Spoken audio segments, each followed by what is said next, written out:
Hello everyone. तो कैसे हैं आप सब। तो क्योंकि आजकल क्वारंटीन डेज चल रहे हैं तो बहुत ज्यादा कुकिंग हो रही है, घर पे नई नई चीजें बनाई जा रही हैं। तो उसी से रिलेटेड एक क्वेश्चन आता है कि घर पे जब आप पकोड़े बनाते हैं तो वो इतने फ्लफी या इतने क्रिस्पी नहीं होते जितने बाहर के पकोड़े होते हैं। तो आज की वीडियो में हम वही समझेंगे कि ऐसा क्यों होता है। उसके साथ साथ कुछ ऐसी चीजें जैसे कि आप जब केक्स या फिर पेस्ट्री देखते हैं वो बहुत ज्यादा फ्लफी होती हैं, वो क्यों होती है वो समझेंगे। साथ में एक और चीज जो फायर एक्सटिंग्विशर्स होते हैं, आपने अपने स्कूल्स में भी देखे होंगे या फिर पब्लिक प्लेसेस में भी देखे होंगे। फायर एक्सटिंग्विशर्स कैसे काम करते हैं और उसका क्या पीछे उसकी वर्किंग क्या होती है वो सब हम आज की क्लास में स्टडी करेंगे। So let's start with our class.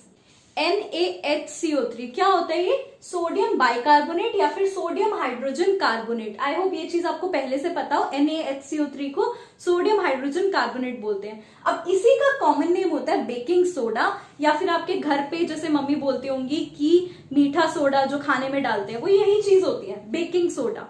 अब ये देखते हैं कि इसकी ये फॉर्म कैसे होता है। तो sodium chloride plus water plus carbon dioxide plus ammonia, ये NH3 क्या है? अमोनिया, रिएक्ट करते हैं तो अमोनियम क्लोराइड NH4Cl और साथ में ये बेकिंग सोडा NaHCO3 जिसको सोडियम बाइकार्बोनेट बोलते हैं, ये फॉर्म होता है, राइट। अब क्वेश्चन आता है कि सोडियम बाइकार्बोनेट तो ऐसे फॉर्म हो गया, ऑब्वियसली लैब्स में ऐसे फॉर्म होता है, आप घर पे नहीं बना सकते, लेकिन सोडियम बाइकार्बोनेट या आपको बेकिंग सोडा मिल गया। लेकिन ये बेकिंग सोडा कैसे पकोड़ास को फ्लफी करता है या क्रिस्पी करता है, तो उसके लिए भी एक रिएक्शन है, हम वो देखते हैं। सो एक्चुअल में आपने बेकिंग सोडा लिया, उससे कोई भी प्रोडक्ट जो आप कुकिंग वाला प्रोडक्ट है उसमें डाल रहे हैं और हीट कर रहे हैं वो वाला प्रोडक्ट। तो जब ये बेकिंग सोडा को हीट किया जाता है कोई भी और प्रोडक्ट के साथ, तो फॉर्म क्या होता है? Na2CO3। क्या हो गया ये? Sodium carbonate, right. Sodium carbonate का एक कॉमन नेम भी होता है बट वो हम आगे पढ़ेंगे। सोडियम कार्बोनेट साथ में वाटर एंड कार्बन डाइऑक्साइड। अब ये जो कार्बन डाइऑक्साइड गैस रिलीज हुई है, इस कार्बन डाइऑक्साइड की वजह से ही हमारे जो पकोड़ास होते हैं वो फ्लफी होते हैं, राइट। ये कार्बन डाइऑक्साइड की वजह से। अच्छा, अब बात आती है हमारे नेक्स्ट क्वेश्चन पे कि केक्स और पेस्ट्रीज में क्या होता है, क्या उसी में भी हम ये बेकिंग सोडा यूज करते हैं और उसकी वजह से केक्स और पेस्ट्रीज फ्लफी होती है या नहीं?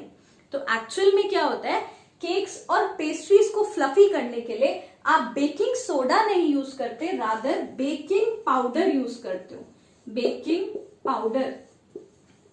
अब आप बोलोगे कि बेकिंग पाउडर और बेकिंग सोडा में क्या ही फर्क है, राइट। बेकिंग सोडा था ये हमारा और हम केक्स और पेस्ट्री में बेकिंग पाउडर यूज करते हैं। तो एक्चुअल में बेकिंग पाउडर क्या होता है? यही बेकिंग सोडा NaHCO3 में जब हम एक माइल्ड एडिबल एसिड डालते हैं, आएंगे उस बात पे वापस, तो बनता क्या है? सोडियम सॉल्ट साथ में कार्बन डाइऑक्साइड और वाटर। तो ये रिएक्शन हुई। आपको ये सोडियम सॉल्ट क्या होती है ये नहीं लर्न करना, आपको बस ये देखने के सोडियम हाइड्रोजन कार्बोनेट यानी बेकिंग सोडा में आपने एक माइल्ड एडिबल एसिड डाला, mild edible acid.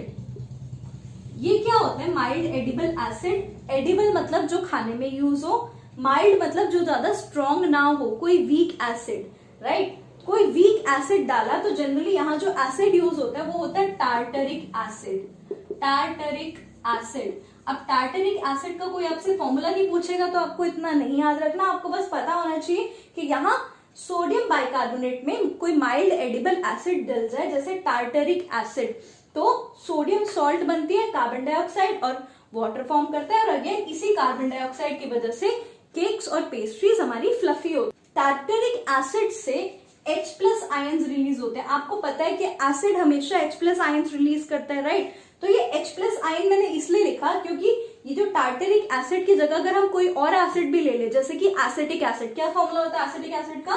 CH3COH, right. अगर टार्टरिक एसिड की जगह हम एसिटिक एसिड भी ले ले तो भी सेम रिएक्शन होगी, क्योंकि ये भी एक माइल्ड एडिबल एसिड है, मतलब कि ये भी एक ऐसा एसिड है जो घर पे विनीगर के फॉर्म में होता है और इतना स्ट्रॉन्ग नहीं है।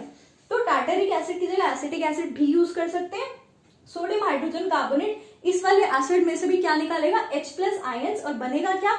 सोडियम सॉल्ट ऑफ कोई भी जो भी एसिड होगा उसकी सोडियम सॉल्ट बनेगी, साथ में कार्बन डाइऑक्साइड और वाटर रिलीज होगा।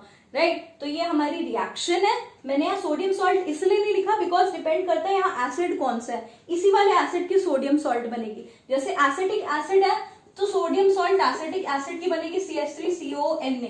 बट डोंट वरी, ये आपको याद नहीं करना है, आपको सिर्फ इतना पता होना चाहिए कि सोडियम सॉल्ट बनेगी कार्बन डाइऑक्साइड और वाटर। तो एक्चुअल में जब आप केक्स और पेस्ट्रीज बना रहे हैं और उसमें अगर आपने बेकिंग पाउडर नहीं है आपके पास और आपने बेकिंग सोडा डाल दिया तो उसमें एक कड़वा सा टेस्ट आ जाता है। तो एक्चुअल में आप क्या करते हो, बेकिंग पाउडर यूज करते हो और उससे कार्बन डाइऑक्साइड रिलीज होता है जिसकी वजह से केक्स फ्लफी होते हैं। अब एक क्वेश्चन आता है, लेट सपोज घर पे आपको केक बनाना है और आपके पास बेकिंग पाउडर नहीं है, आपके पास बेकिंग सोडा अवेलेबल है, लेकिन आपको पता है बेकिंग सोडा डालने से केक हमारा क्या होगा, कड़वा सा टेस्ट देगा।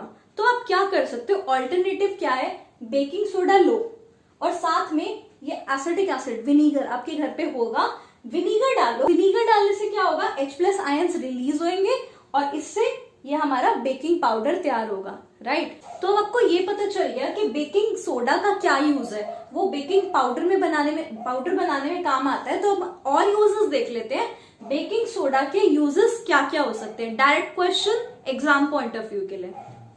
तो मैंने यहाँ सारे यूजेस लिख दिए हैं। Uses of sodium hydrogen carbonate या फिर आप बेकिंग सोडा भी बोल सकते हो। पहला use for making baking powder, वो मैंने आपको बता दिया, sodium hydrogen carbonate H+ ions, यानी कोई भी माइल्ड एसिड आप उसको क्या देगा, H+ आयंस देगा। तो इन H+ आयंस के साथ रिएक्ट करके फॉर्म क्या करेगा, सोडियम सॉल्ट ऑफ एसिड, साथ में carbon dioxide and water.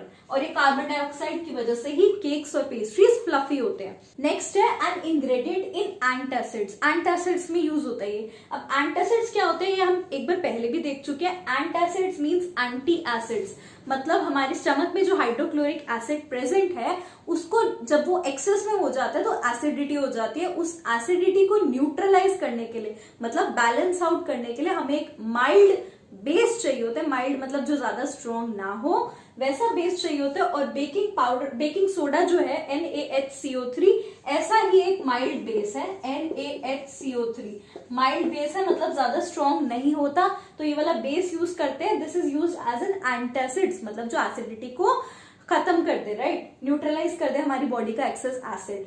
Next है इन सोडा फायर एक्सटिंग्विशर्स। तो जनरली फायर एक्सटिंग्विशर्स आपने देखे होंगे पब्लिक प्लेसेस पे या फिर स्कूल्स में, वहां ये वाला कंपोनेंट यूज होता है, सोडियम हाइड्रोजन कार्बोनेट। तो एक बार समझते हैं कि ये कैसे होता है।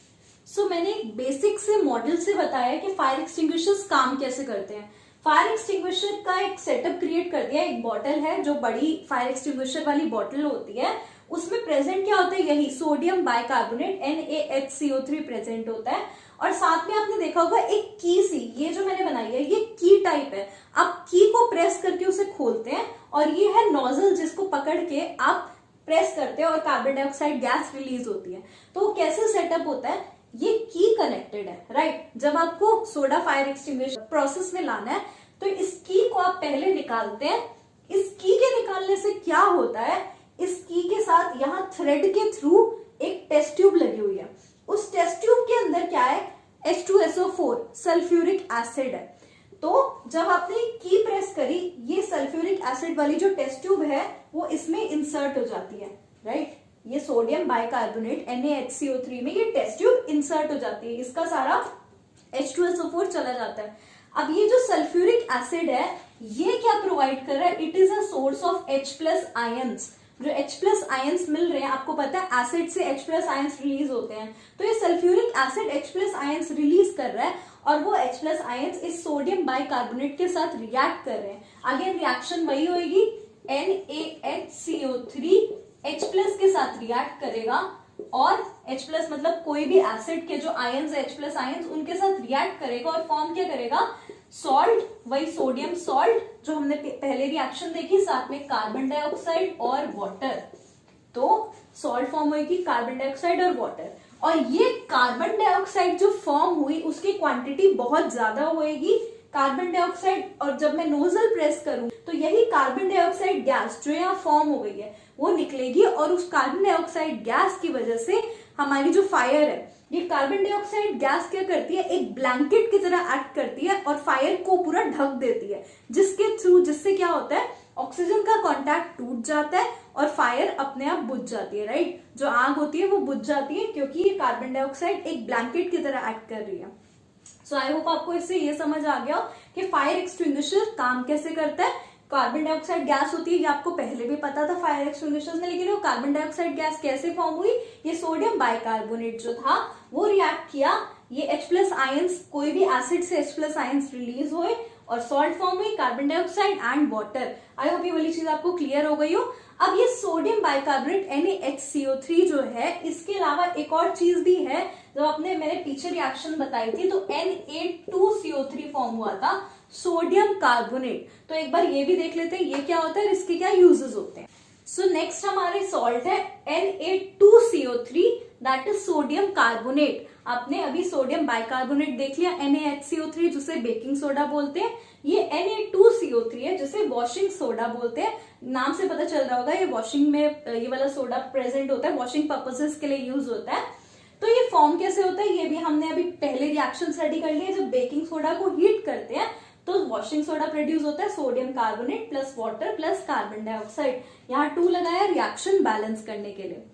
अब एक चीज जो आपको Na2CO3 के बारे में पता होनी चाहिए वो ये है कि Na2CO3 जो मॉइस्चर होता है या water vapours present in the air होते हैं उनके साथ रिएक्ट करता है टू फॉर्म Na2CO3.10H2O। ये 10H2O क्या है, सोडियम कार्बोनेट अपने आप एयर या मॉइस्चर जो भी प्रेजेंट है उसके साथ रिएक्ट कर जाता है और अपने साथ 10 मॉलिक्यूल्स वाटर के जोड़ लेता है। These 10 molecules are called water of crystallization, जिसके बारे में हम नेक्स्ट वीडियो में बात करेंगे। बट ये आपको पता होना चाहिए सोडियम कार्बोनेट के साथ कितने molecules of water of crystallisation होते हैं, तो 10 Na2CO3.10H2O। Short questions MCQ questions में ये वाली चीज पूछी जा सकती है। अब यूजेस देख लेते हैं हम, वॉशिंग सोडा कहाँ का यूज होता है। तो मैंने यूजेस लिख दिए वॉशिंग सोडा के। Use in glass, paper and soap industry, glass industry, soap industry and paper industry में इसका यूज होता है। Next, used in the manufacture of borax. अब बोरैक्स क्या होता है ये 11th-12th में आप केमिस्ट्री में पढ़ेंगे। सोडियम का ये कंपाउंड होता है बोरैक्स, उसको बनाने में वॉशिंग सोडा यानी Na2CO3 यूज होता है। Next, used as a cleaning agent for domestic purpose. ये चीज तो मैंने आपको समझाई दी है। As the name suggest washing soda, तो वॉशिंग पर्पसेस में यूज होता है। और use for removing permanent hardness of water. Permanent hardness किसकी वजह से होती है, कैल्शियम और मैग्नीशियम सॉल्ट्स ऑफ बाइकार्बोनेट्स वगैरह है ना, तो उसको रिमूव करने के लिए हम ये वॉशिंग सोडा Na2CO3 यूज करते हैं। कभी कभार ये वाला क्वेश्चन भी आ जाता है, डायरेक्टली एनसीईआरटी क्वेश्चन है, for removing permanent hardness of water what is used, तो answer is washing soda. So this is it for today. हमने वॉशिंग सोडा और बेकिंग सोडा कवर कर लिया अच्छे से। Thank you so much. I'll end my video here. Have a nice day. Take care. Bye bye.